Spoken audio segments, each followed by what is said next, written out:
अस्सलाम वालेकुम। हम 2 कंपनीज़ को आज एनालाइज़ करेंगे, एक साज़गार इंजीनियरिंग और दूसरी हब पावर। हम देखेंगे कि अगर इनमें इन्वेस्टमेंट प्लान की जाए तो क्या फ्यूचर में अच्छे रिटर्न्स एक्सपेक्ट किए जा सकते हैं। इन कंपनीज़ को एनालाइज़ करते हुए हम न्यूज़ को भी देखेंगे, उनका इम्पैक्ट, फंडामेंटल्स, टेक्निकल पार्ट्स, ये तीनों प्रैक्टिकल कवर करेंगे। तो स्टार्ट करते हैं।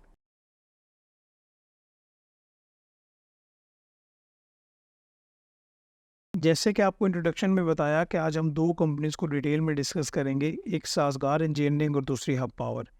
ये दोनों कंपनीज़ ही मार्केट में काफ़ी ज़्यादा इन डिमांड हैं और काफ़ी अच्छे वॉल्यूम्स इनमें जनरेट हो रहे हैं। आपने भी रिक्वेस्ट की कि इनके ऊपर बात करें, तो डिटेल में डिस्कस कर लेते हैं।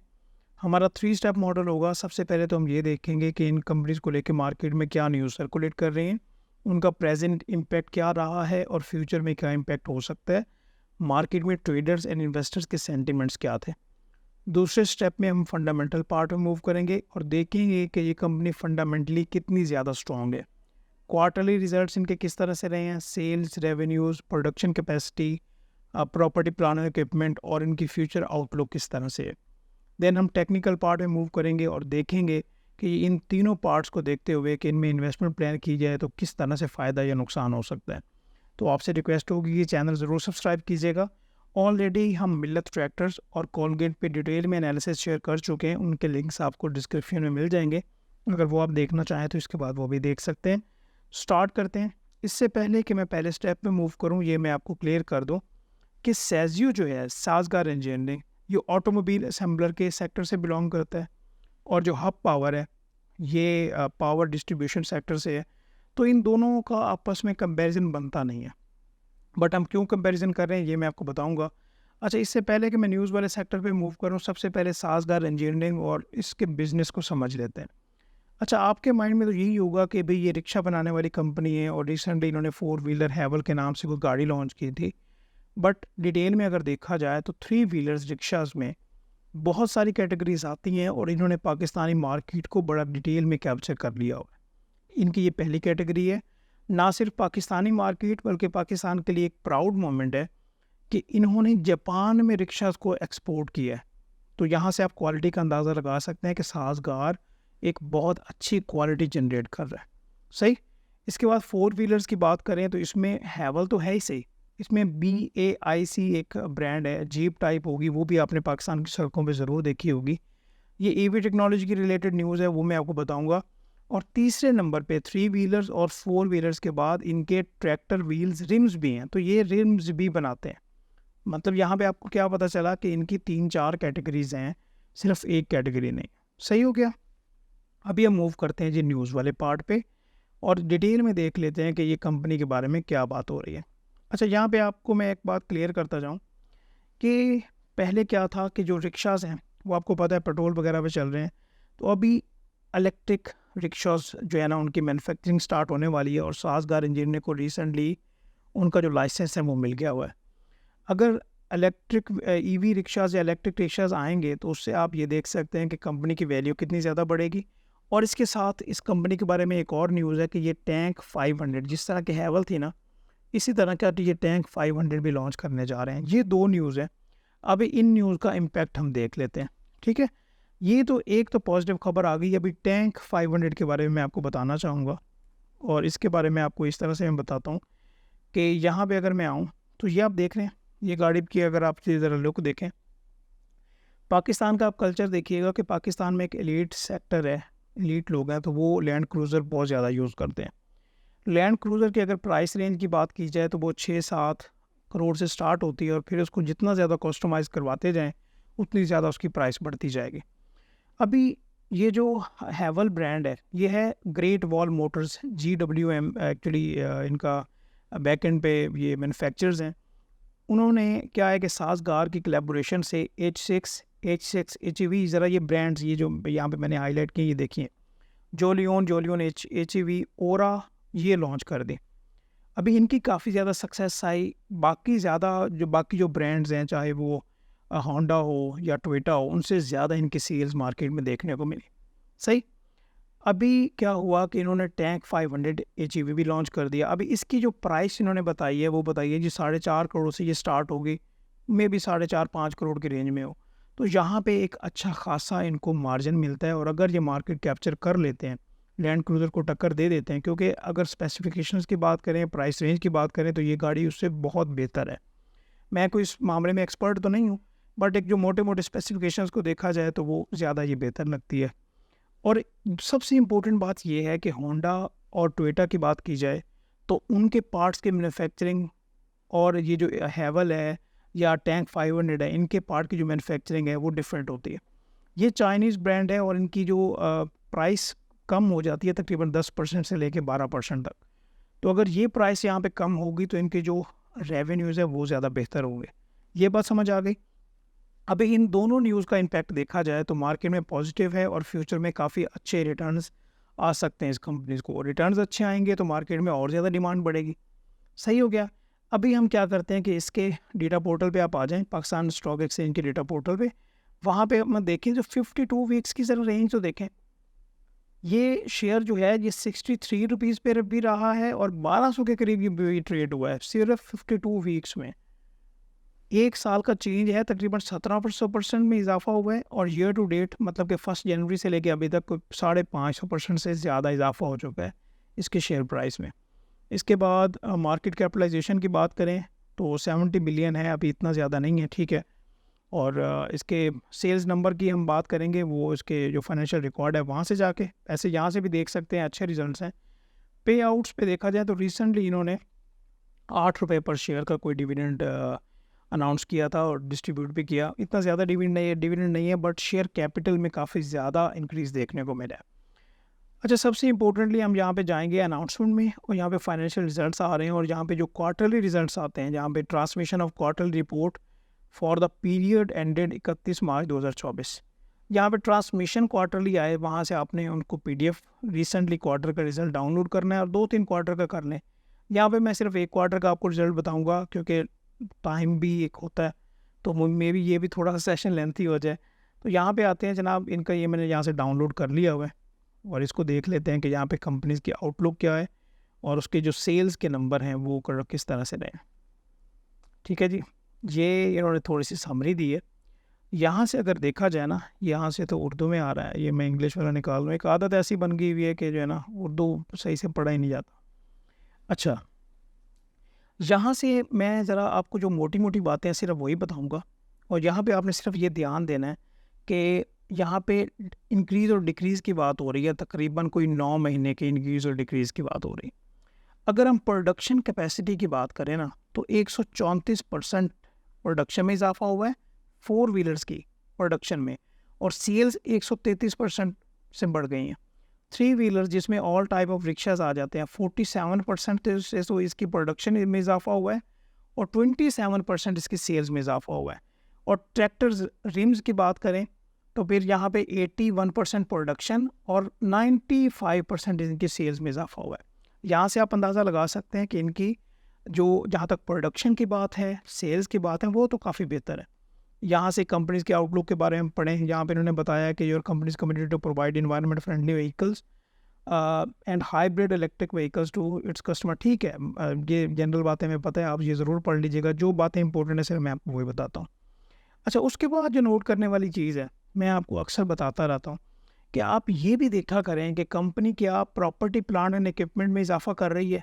यहाँ पे देखें, पिछले साल ये था 2 पॉइंट कितना है अभी, ये पिछले साल, एक मिनट यहाँ से मैं इसको ज़रा करूँ, ये पिछले साल था 2.8 बिलियन, तकरीबन 3 खरब के पास, 3 अरब के पास था। ठीक है, और अभी क्या है जी, यहाँ पे आप देखें 4.3 बिलियन। अच्छा खासा इसमें हमें चीज़ देखने को मिल रहा है जो कि पॉजिटिव है। कंपनी क्या कर रही है कि अपनी कैपेसिटी को बढ़ा रही है। यहाँ से हमें ये आइडेंटिफिकेशन होती है इसकी। फर्दर मूव करते हैं जी, नीचे आते हैं और मैं आपको यहाँ पे सेल्स के नंबर पे लेके जाना चाहूँगा। यहाँ पे सेल्स के नंबर ये नेट आ रहे हैं और यहाँ पे आप देख सकते हैं कि यहाँ पे जो पिछले साल की निस्बत, पिछले साल में यहाँ पे क्या था, यहाँ पे देखिएगा, पिछले साल था 8, ये 2023 में जनवरी और फरवरी की बात की जाए, अभी कितना है 20। तो इसमें काफ़ी ज़्यादा इंक्रीज़ हमें देखने को मिला है जो कि कंपनी के लिए काफ़ी ज़्यादा पॉजिटिव है। जो भी इसमें अभी प्लान करेगा उसको तो फ़ायदा ही होना है। उसके बाद आगे बढ़ते हैं। अगर आप इसको डिटेल में और ज़्यादा एनालिसिस के तौर पे जाना चाहें तो इसके नोट्स में आते हैं, और नोट्स में आने के बाद वैसे मैं कोशिश करूँगा कि आपको कैश फ्लोज़ के बारे में भी थोड़ा-थोड़ा समझाऊँ। मेरा प्लान है कि मैं थोड़ा-थोड़ा नॉलेज आपके साथ शेयर करूँ, ताकि आप इसको अच्छे तरीके से डाइजेस्ट कर लें। अच्छा, ये प्रॉपर्टी, प्लांट एंड इक्विपमेंट को इन्होंने डिटेल में बताया हुआ है कि ऑपरेटिंग फिक्स एसेट जो कि टेंजिबल है ना, ठीक है, वो 2.8 से लेके वो तकरीबन 4 बिलियन तक इन्होंने पहुँचा दी है। मतलब ये कि अपनी जो कैपेसिटी है उसको बढ़ा रहे हैं। समझ आई बात? अभी ये जो इलेक्ट्रिक रिक्शा बनाएँगे या टैंक 500 की असेंबली करेंगे, तो प्रोडक्शन कैपेसिटी को ये यूटिलाइज़ करेंगे पाकिस्तान की डिमांड को देखते हुए। और इस ख़ास तौर पे सेक्टर को देखा जाए तो आपको ये पता है कि पहले गाड़ियों वालों के पास पैसे आते हैं और बाद में जो है ना उनकी प्रोडक्शन और ये सारा काम स्टार्ट होता है। तो ये भी इस सेक्टर के लिए एक पॉजिटिव बात है। समझ आ गई बात?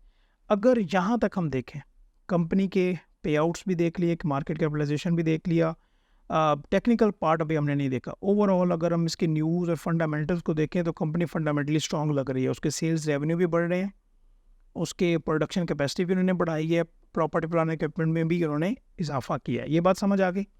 उसके बाद अभी टेक्निकल पार्ट में मूव करने लगा हूँ। 2 पार्ट्स हमने कवर करनी है। अच्छा, यहाँ पे आप देखें कि अभी ये कंपनी कहाँ पे ट्रेड कर रही है। ये आज इसका था जी तकरीबन 1114 पे ये क्लोज़ हुई है। यहाँ से जिस कंपनी ने अभी ये जो है ना, ये तकरीबन है जी फ़ेब का महीना है, ये तकरीबन इस पे जो 6 महीने भी अभी इस कंपनी को इतने ज़्यादा नहीं हुए, तो ये कंपनी 200 से ये कंपनी उठ के अभी तकरीबन 1200 को इसने टच किया। ठीक है, तो यहाँ से अंदाज़ा लगा सकते हैं कि कोई यहाँ पे टेक्निकल है जो काम करे। यहाँ पे मैं आपको ये क्लियर करता जाऊँ, जो कंपनीज बहुत ज़्यादा बुलिश होती हैं वहाँ पे किसी किस्म का टेक्निकल काम नहीं करता। आप किसी बंदे को कहेंगे यहाँ पे ये टेक्निकल एनालिसिस लगाए और अगले वीक में ये कहा इसके क्या लेवल्स होंगे, नहीं। ये जो कंपनियाँ ख़ास तौर पे अपने फंडामेंटल्स और मार्केट में की न्यूज़ पे मूव कर रही है। समझ आ गई बात? तो इस अभी भी अगर इसके न्यूज़ और फंडामेंटल्स को देखें तो इसमें काफ़ी ज़्यादा मार्जिन अवेलेबल है। मुझे तो यही लगता है कि अभी ये मार्केट का इस कंपनी का फ्यूचर काफ़ी ज़्यादा बेहतर है। अब ये क्लियर हो गई। अभी दूसरी बात पे मूव करते हैं कि हमें ये तो पता चल गया कि साज़गार में काफ़ी अच्छी अपॉर्चुनिटीज़ अभी भी हैं। ये मत समझिएगा कि इसका शेयर महंगा है। समझ आ गई बात? अभी दूसरी कंपनी में मूव करते हैं जो कि है जी BYD। ठीक है, हबको की बात हुई। अभी Chinese giant BYD partners with Hubco subsidiary to introduce EVs in Pakistan. अभी इस न्यूज़ को भी आप देखें, और यहाँ पे मैं क्या करता हूँ, साथ में यहाँ पे हबको का भी एक चार्ट ओपन कर लेता हूँ। अच्छा, ये न्यूज़ आई कि BYD, आपको पता है कि चाइनीज़ ब्रांड है गाड़ियों का और बहुत बड़ा ब्रांड है जो कि टेस्ला को भी टक्कर दे रहा है, इवन टेस्ला को भी पीछे छोड़ने वाला है। तो अगर वो यहाँ पे क्या है कि हबको के साथ पार्टनर कर रहा है कि पाकिस्तान में वो EV गाड़ियाँ लाएगा, तो ये पॉजिटिव बात तो है। लेकिन यहाँ पे सबसे इम्पोर्टेंट बात क्या है वो मैं आपको बताना चाहूँगा, ताकि आप टाइमली डिसीजन ले सकें। ये ना हो कि फिर आप जो है ना कहें कि ये क्या हो गया। अभी सब लोग ये बात कर रहे हैं कि क्या ये हबको जो कि अभी 153 पे खड़ा हुआ है, क्या ये नेक्स्ट साज़गार बन सकता है, कीपिंग इन माइंड कि ये company power and distribution sector से बिलोंग करती है, और दूसरी कंपनी एक ऑटो असेंबलर कंपनी है जो कि वेल इस्टेब्लिश्ड है, उसकी प्रोडक्शन कैपेसिटीज़ भी हैं, उसने अपने प्लांट भी लगा लिए हुए हैं। ये बात समझ आ गई आपको? अभी इस न्यूज़ के बेसिस पे ये डिसाइड करना कि ये हबको जो है नेक्स्ट साज़गार बन जाएगी, ये बहुत अर्ली डिसीजन होगा। जब ये अरेंजमेंट फाइनलाइज हो जाती है, ऑब्वियसली यहाँ पे एक जब मोमेंटम बनता हुआ नज़र आएगा कि भाई ठीक है, अभी उनका प्लांट भी लग गया, वो लोगों को उसकी बाकायदा मटेरियल इन्फॉर्मेशन भी शेयर होगी, तो उसके बाद उसमें पोजीशन लेना ज़्यादा बेहतर है।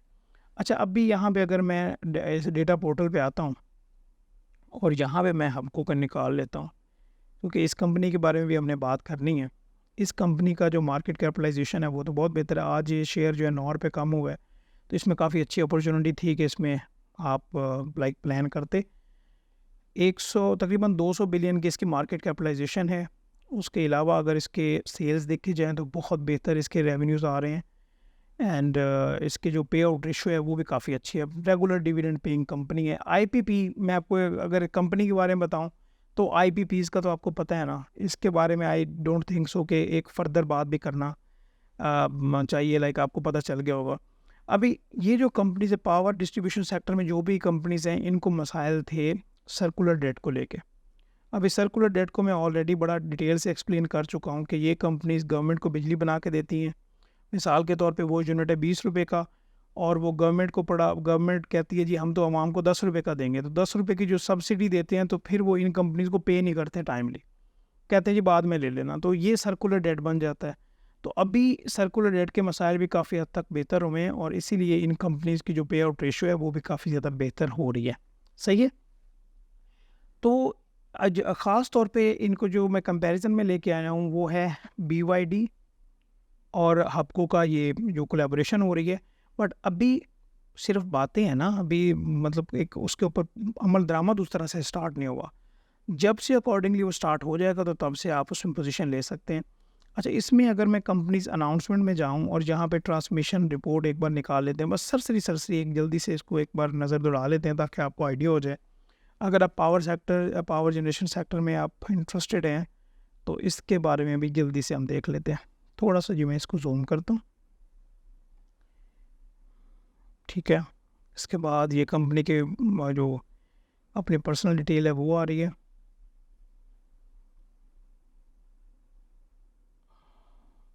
यहाँ पे नीचे आ जाते हैं। अभी ये देख लें भी इसके टर्नओवर।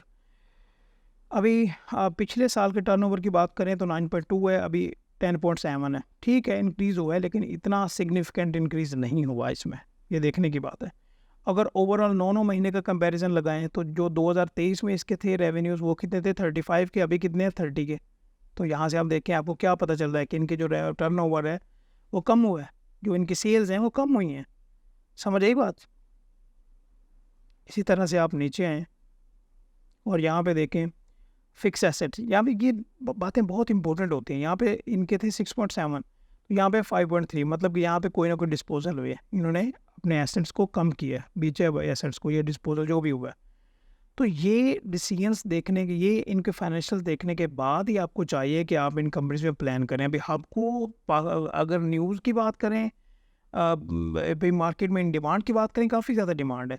बट जब आप इनको कंपैरिजन में लेके आएंगे, हाँ जी इनके किस तरह से रहे हैं जी रिजल्ट्स, तो आप रिजल्ट्स आपके सामने हैं कि इतने ज़्यादा तो ठीक है, अगर बाकी कंपनी से कंपेयर करें तो इतने अच्छे नहीं हैं। ठीक है, तो ये है जी कुछ डिटेल्स आपके सामने। जब वो कोलैबोरेशन हो जाएगी, वो मैच्योर होगी, तो उसके बाद इनमें पोजीशन ली जा सकती है। और अगर ऐसा हो जाए तो उसके बाद भी आपको को प्रॉपर प्लांट लगाना पड़ेगी, उसमें अपने प्रोडक्शन कैपेसिटी को देखना पड़ेगा। पाकिस्तान में काफ़ी ज़्यादा इश्यूज़ होते हैं, हर चीज़ को मैनेज करके आगे बढ़ना पड़ेगा।